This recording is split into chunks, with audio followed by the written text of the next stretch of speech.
Gods of my mangas, Goon. Today we're talking about the goddess with the mint mussy, Glace, goddess of winter seasons. And the thing to know about Glace is that yes, she does have royal concubines, but her relationship with the intimate is pretty complicated. And yes, you heard me right. Canonically, her mussy does taste like mint. And part of the reason that her relationship with the intimate is complicated is because of this guy right here. You know, Sir Frostborn, one of the holy knights of Homer. You know, Veronica's father, the god of honor. Many of the other holy knights have criticized him for his relationship, but he is the Frostbreaker Knight. His main territory that he oversees is the Frostsay Forest, which is where the goddess of winter seasons and the spirit of snow and earth reside. And so some people have akin their relationship to a trashy drama where he's out there playing the streets, she loses her cool, and then causes the spirit of snow and earth to have to come in and deal with it. Because let's not forget, she is the goddess of winter seasons. So if she wants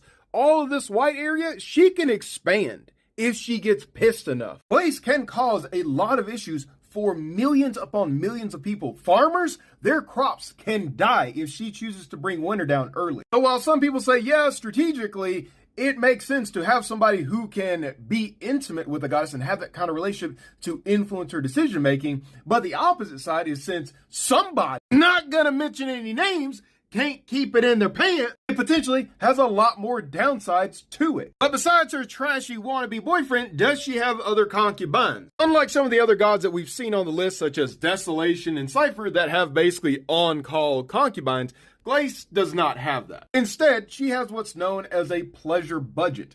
And the pleasure budget is allocated to her by her grand priest. And this is where she can designate basically people to come in and to act as concubines, and she will compensate them for their time. One of the quickest ways to get messed up is to actually sleep with her and not perform. Because if you underperform, she can actually bill you for her time and displeasure, especially if you're the talk of the town. Because there was a very famous story where a wife had been boasting of how great her husband was and how wonderful he was in bed. The word made it to the church. The church basically leaked that information up to Glace. She was curious about why this woman felt it so appropriate to be boasting so wildly about her man that she had her husband brought to Glace, slept with him, was so unimpressed with it that she then charged the husband and family that inconvenience fee and a refund on the budget that she had given him to perform the acts itself.